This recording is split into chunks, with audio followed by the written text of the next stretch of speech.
তনুজা, এই মুহূর্তে দাঁড়িয়ে আছি মীর মোশাররফ হোসেন হলে।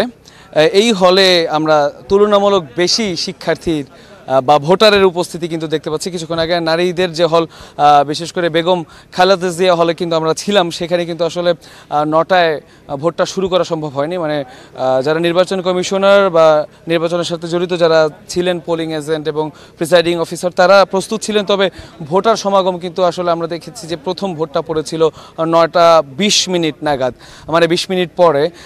তারা বলেছেন যে আসলে দীর্ঘ 33 বছর পর আসলে নির্বাচন, আসলে একটু ঘাটতি তো রয়েই যায় প্রস্তুতির। তো সেই ক্ষেত্রে আসলে ভোটটা একটু বিলম্বেই শুরু হয়েছে বিভিন্ন হলে।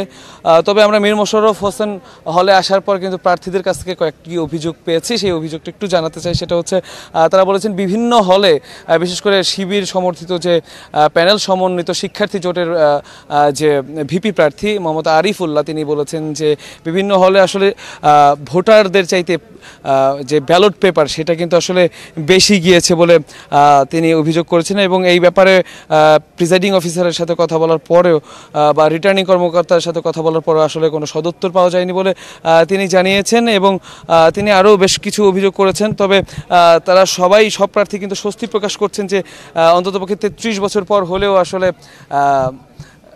নির্বাচনটা আসলে হচ্ছে, যেটা আসলে তাদের প্রাণের দাবি ছিল। এবং তারা কিন্তু বিশেষ করে শিবিরের যিনি সভাপতি, শিবিরের যিনি ভিপি প্রার্থী, তিনি কিন্তু আসলে তাদের বিজয়ের ব্যাপারে আসলে নিশ্চিত বলে তিনি জানিয়েছেন। আমরা একটু তার সাথে একটু কথা বলতে চাই।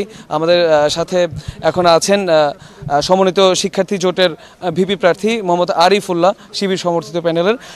মোহাম্মদ আরিফুল্লাহ, ভোটের সার্বিক পরিস্থিতি কেমন দেখছেন সংক্ষেপে বলবেন, আর কোনো প্রকার প্রভাব বিস্তার করার কোনো চেষ্টা আসলে করা হচ্ছে কিনা? জি, দীর্ঘ 33 বছর পর জাহাঙ্গীরনগর বিশ্ববিদ্যালয়ে জাকসু নির্বাচন অনুষ্ঠিত হতে যাচ্ছে। স্টুডেন্টদের মধ্যে অবশ্যই আবেগ উদ্দীপনা কাজ করছে যে 33 বছর পর তারা একটু নির্বাচন পেয়েছে এবং সেটার ইতিহাসের অংশ হতে পারছে তারা।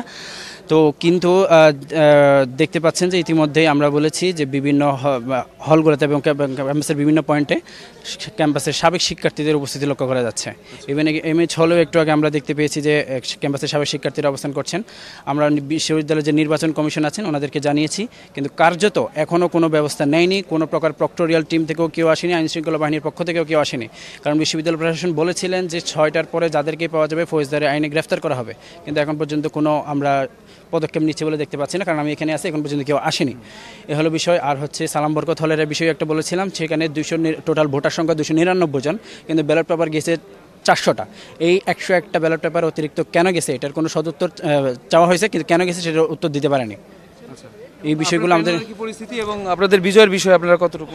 জি, দীর্ঘ 35 বছর আমরা এই ক্যাম্পাসে কোনো ধরনের কার্যক্রম করতে পারিনি। তো 5ই আগস্ট জুলাই বিপ্লবের পরবর্তীতে আমরা এই ক্যাম্পাসে প্রকাশ্যে যখন কার্যক্রম করা শুরু করছি, স্টুডেন্টরা আমাদেরকে সাদরে গ্রহণ করেছেন। এবং ইতিমধ্যে যে নির্বাচনী প্রচারণার সময় ছিল, সেই সময়গুলোতে আমরা বিভিন্ন আবাসিক হলগুলোতে স্টুডেন্টদের কাছে গিয়েছি এবং আমাদের প্যানেলে যারা নারী প্রার্থী আছেন তারা নারীদের যে হলগুলো আছেন সেখানে গিয়েছেন। তার পাশাপাশি যে আমরা বিভিন্ন ডিপার্টমেন্ট বা ফ্যাকাল্টিগুলোতে গিয়েছি, সেখানে স্টুডেন্টদের সাথে সরাসরি কথা বলেছি, আমাদের ইশতেহারগুলো তুলে ধরেছিলাম। স্টুডেন্টরা আমাদেরকে খুবই সাদরে গ্রহণ করেছেন। এখন যদি অবাধ, সুষ্ঠু, নিরপেক্ষ, নির্দলীয় একটি নির্বাচন আমরা উপহার পাই, তাহলে আমরা মনে করি যে আমাদের পূর্ণাঙ্গ প্যানেল জয়লাভ করতে পারবে বলে প্রত্যাশা করে। আপনাকে ধন্যবাদ। তনুজা, যেমনটি বলছিলেন মোহাম্মদ আরিফুল্লাহ, তিনি কিন্তু বেশ কিছু অভিযোগও করেছেন। সর্বশেষ যেটা বলতে চাই যে জাকসু যে নির্বাচন, কেন্দ্রীয় ছাত্র সংসদ নির্বাচনে প্রার্থীদের সংখ্যা থাকলেও ঠিকঠাক, কিন্তু হল সংসদ নির্বাচনে কিন্তু আসলে অনেক প্রার্থীরাই কিন্তু আসলে বিনা প্রতিদ্বন্দ্বিতা আসলে জয়লাভ করে ফেলেছে। কারণ প্রার্থীদের প্রার্থিতা না করতে চাওয়ার যে কারণটা, সেই কারণে। তো এমনভাবেই আসলে চলছে জাহাঙ্গীরনগর বিশ্ববিদ্যালয়ের জাকসু নির্বাচন। এখনও পর্যন্ত পরিস্থিতি আমরা স্বাভাবিক দেখেছি। পুরো ক্যাম্পাস জুড়ে 1500-র মতো আইনশৃঙ্খলা রক্ষাকারী বাহিনী মোতায়েন রয়েছে যে কোনো ধরনের অপতৎপরতা বা অপ্রীতিকর পরিস্থিতি মোকাবেলা করার জন্য। এখনও পর্যন্ত আমাদের তেমন কোনো কিছু আসলে চোখে পড়েনি। দিনের আরও সিংহভাগ সময় বাকি আছে, দেখা যাক যে কি হয় এবং ভোটটা কতটুকু সুষ্ঠু হয়। এবং সবাই আশা করছে সুষ্ঠু একটি নির্বাচন এই জাকসুতে হবে, এমনটাই আশা করছে সবাই। তো এই ছিল এখনকার মতো আমার কাছে সর্বশেষ।